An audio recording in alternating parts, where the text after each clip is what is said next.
நீங்களோ உங்கள் ஃப்ரெண்டோ வந்து இன்றைக்கி தேதிக்கு கேரளா போகணும் கொஞ்சம் கூட ஆசைப்படாதீங்க. சுற்றி பார்க்க போகலாம், இல்லை வேலை சம்மந்தமாக போகலாம், இல்லை வேறு எதுக்காவது போகணும் அப்படின்னு நினச்சிங்கன்னா அதை தள்ளி போட்டுருங்க. ஏன்னா கேரளாவில் அடாத மழை விடாத பேஞ்சிக்கிட்டு இருக்கு. கேரளாவில் நம்ம ஊரில் வந்து இது வெயில் சீசன், கேரளாவில்னா இது வந்து மழை சீசன், மான்சூன் சீசன். வந்து அங்கே தொடர்ந்து ஒரு காலமாக வந்து மழை பேஞ்சிக்கிட்டே இருக்குது. அதனால் ஏற்பட்ட நிலச்சரிவால் கிட்டத்தட்ட இன்னைக்கு தேதி அந்த வீடியோ எடுத்துகிட்டு இருக்க வரைக்கும் பார்த்திங்கன்னா 300க்கும் மேற்பட்டவர்கள் இறந்து போயிருக்காங்க. பல பேரை காணும், கிட்டத்தட்ட 400 குடும்பங்களை காணும். அந்த வயநாட்டோட எம்பி ராகுல் காந்தி வந்து இப்போது ஏர்போர்ட்டுக்கு வந்து இறங்கியிருக்காரு. அவர் மட்டும் இல்லை, பிரியங்கா காந்தி வந்திருக்காங்க.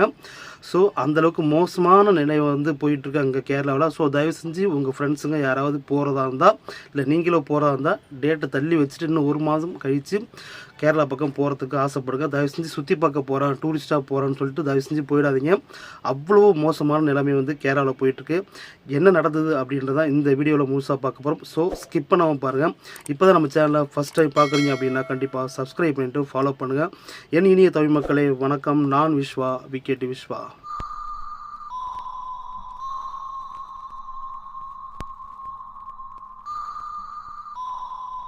வீடியோக்குள்ளே போகிறதுக்கு முன்னாடி ஒரு சின்ன இன்ஃபர்மேஷன். நம்ம தமிழ்நாட்டில் மழை பெய்யலை, ஆனால் கேரளாவிலையும் கர்நாடகாவிலையும் மழை பேஞ்சிக்கிட்டே இருக்குது. பயங்கரமான மழை பெஞ்சிக்கிட்டு இருக்குது. அதனால் வந்து மேட்டூர் அணை வந்து நிரம்பி வழிஞ்சிக்கிட்டு இருக்கு. ஸோ அதனால் வந்து இன்னைக்கு தேதி வந்து 1 ஆகஸ்ட்டு. ஸோ இன்றைக்கி வந்து 80,000 கனஅடி வந்து நீர் திறந்து விட்ருக்காங்க. நேற்றியே திறந்து விட்டாங்க ஆல்ரெடி.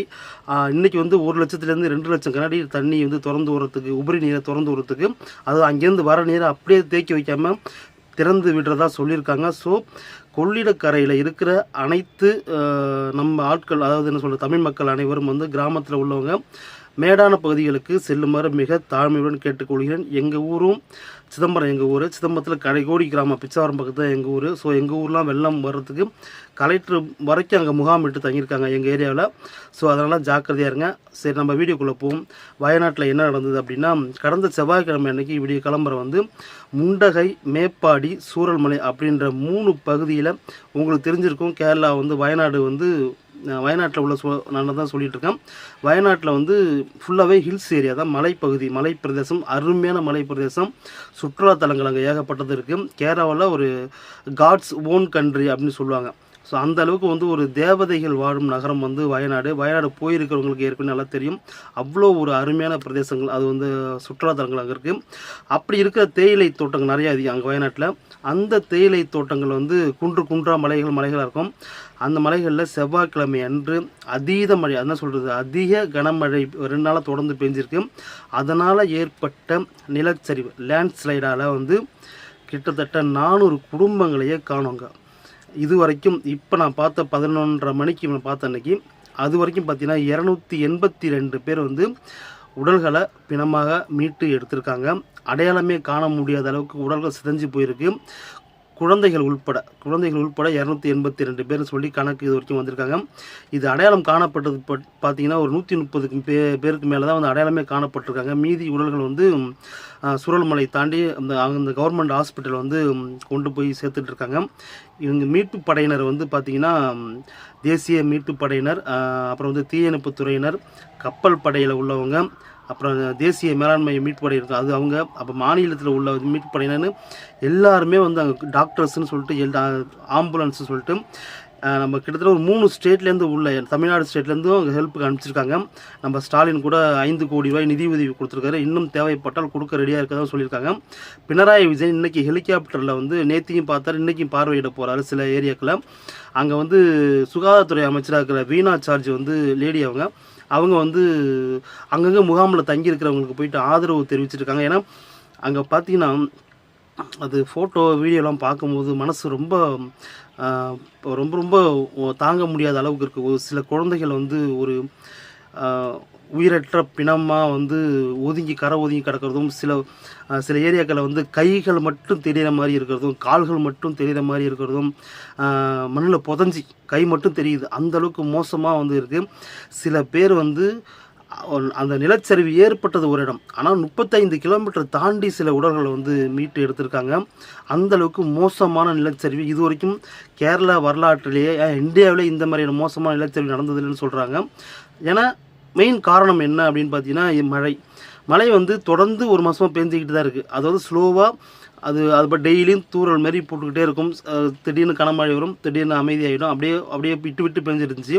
ஆனால் செவ்வாய்க்கிழமைக்கு முன்னாடி ஞாயிறு திங்கள் இந்த 2 நாள் பார்த்தீங்கன்னா அதிக கனமழை பெஞ்சிருக்கு. அதாவது எதிர்பார்த்ததை விட ஒரு வருடத்தில் அங்கே என்ன மழை பெய்யுமோ அது ஒரே நாளில் பெஞ்சதாக சொல்கிறாங்க.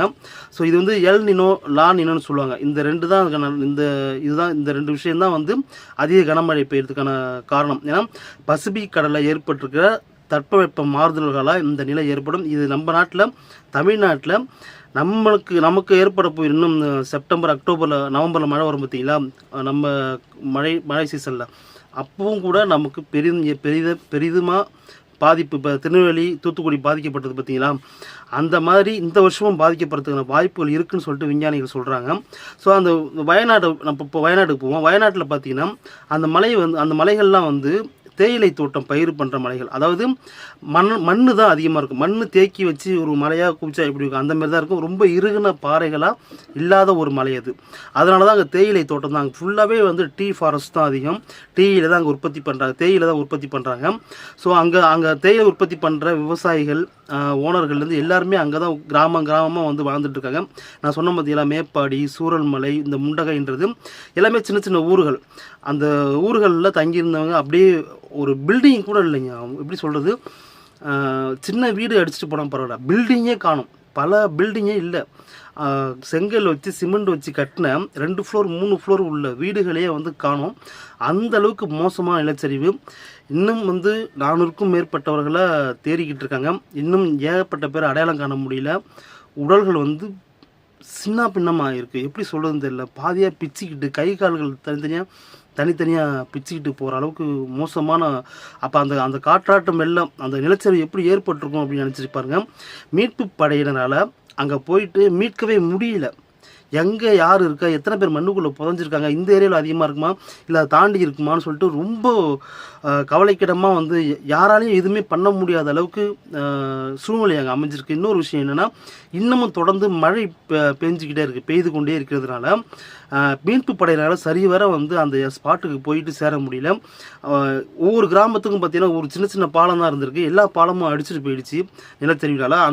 அந்த ஏரியாவுக்குள்ளேயே போக முடியல. நம்ம இந்திய இராணுவத்தினர் வந்து தற்காலிக பாலம் அமைப்பாங்க, அந்த இரும்பில் பாலம் கட்டுவாங்க.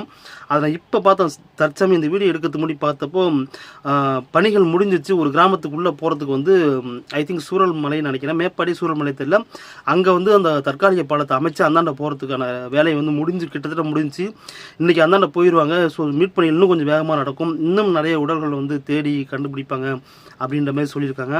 ஸோ இது ரொம்ப வந்து சோகமான விஷயம். அதை பார்த்து அந்த ஃபோட்டோக்கள் வீடியோக்கள்லாம் பார்க்க முடியல. அதுவும் நான் ஒரு குழந்தையோட ஃபோட்டோ பார்த்தேன். ஒரு புதருக்குள்ளே சிக்கி கிடக்கிறத பார்க்கும்போது ரொம்ப கொடுமையாக இருந்துச்சு. இன்னும் எத்தனை குழந்தைகள் இறந்து போயிருக்காங்க அப்படின்றது தெரியல. அந்த லிஸ்ட்டானு வரல, அந்த டேட்டான்னு வரல. என்ன இருந்தாலும் அவங்கள வந்து என்ன சொல்கிறது, அது மைண்டுக்கு நம்ம மனசுக்கு வந்து அது கஷ்டமாக தான் இருக்கும். அதை சொல்ல வேணாம் அப்படின்னு நினைக்கிறேன் நான். அந்த ஃபோட்டோக்கெல்லாம் நான் எதுவும் போட போகிறது கிடையாது. நீங்களே போயிட்டு வேணுன்னா நெட்டில் நிறைய இருக்குது, போய் சர்ச் பண்ணி பாருங்கள். நிறைய வீடியோக்கள் இருக்குது, சர்ச் பண்ணி பாருங்கள். ரொம்ப மோசமான காலநிலையை வந்து, ரொம்ப மோசமான சூழ்நிலையை வந்து கேரள மக்கள் அனுபவிச்சுட்டு இருக்காங்க. ஹோல் கேரளாவே வந்து மழை பெஞ்சிக்கிட்டு தான் இருக்குது. இன்னும் எங்கெங்கே நிலச்சரிவு ஏற்படும்னு தெரியாமல் பயந்துக்கிட்டு இருக்காங்க மக்கள் பாதி பேர். என்ன தான் வந்து கவர்மெண்ட் வந்து சப்போர்ட் பண்ணி ஆட்களை வச்சு தேடினாலும் அங்கே சூழ்நிலை வந்து அந்தளவுக்கு இல்லை. உடனடியாக போயிட்டு யாரையும் காப்பாற்ற முடியாத சூழ்நிலை தான் இருக்குது. நிறைய பேர் உயிரோடு காப்பாற்றிருக்காங்க. ஒரு 400க்கும் 500க்கும் மேற்பட்டவர்கள் வந்து உயிரோடையும் காப்பாற்றிருக்காங்க. அதுக்கு வந்து பெஸ்ட் ஆஃப் லக் நம்ம சொல்லணும். நம்ம இராணுவத்தினர், மீட்பு படையினர் எல்லாருக்குமே சொல்லி ஆகணும். ஸோ இதுதான் தற்சமயத்தில் உள்ள வயநாடு அப்டேட்டு. மீண்டும் நாளைக்கு ஏதாவது நடந்துச்சு அப்படின்னா, இன்னும் வேறு என்ன நடந்திருக்கு அப்படின்றத பற்றி நாளைக்கு நான் இன்னொரு வீடியோ போகலான்னு இருக்கேன். ஸோ பார்ப்போம். இதை வந்து உங்களுக்கு தெரியாத ஃப்ரெண்ட்ஸ் கூட ஷேர் பண்ணுங்கள், சப்ஸ்கிரைப் பண்ணுங்கள். அப்புறம் வந்து இன்னொரு விஷயம், கொள்ளிட கரையோரம் இருக்கிற மக்களே தயவு செஞ்சு மேலான பகுதிகளுக்கு போங்க. கையெடுத்து கும்பிட்டு கேட்டுக்கிறேன். நம்ம ஊரில் எந்த பாதிப்பும் வரக்கூடாது. ஏன்னா நம்ம ஊரில் மழையே இல்லை. கொள்ளிடத்தில் வேஸ்ட்டாக 2 லட்சம் கரண்டி தண்ணி வேஸ்ட்டாக கடலுக்கு தான் போக போகுது. ஸோ போய் பார்க்குறேன், வெள்ளம் வந்திருக்கு, பார்க்க போகிறேன்னு சொல்லி மாட்டிக்காதீங்க. போனோம் ஐ திங்க் 2-3 வருஷத்துக்கு முன்னாடி எடப்பாடி ஆட்சியில் இருந்தப்போ, எடப்பாடி ஆட்சியில் இருந்தப்போ அதேமாதிரி கொள்ளிடத்தில் வெள்ளம் வருதுன்னு சொல்லிட்டு திருச்சியில் பாலத்திலேருந்து பார்த்தவங்க தவறி கை குழந்தைய விட்டுட்டாங்க. ஸோ அந்தமாரி போய் எதுவும் தவறான வேலையை செஞ்சிடாதீங்க. கையெடுத்து கும்பிட்டு கேட்டுக்கிறேன். தயவு செஞ்சு கொள்ளிட கரையோரம் உள்ள மக்கள் அப்புறமா மேடான பகுதிகளுக்கு சென்றுங்க அப்படின்றத வேண்டி கேட்டுக்கொண்டு இந்த வீடியோவை ஷேர் செய்யுமாறு தாழ்மையுடன் கேட்டுக்கிறேன். மீண்டும் இன்னொரு வீடியோ சந்திக்கிறேன். நான் விஸ்வா, விக்கெட் விஸ்வா. பாய்.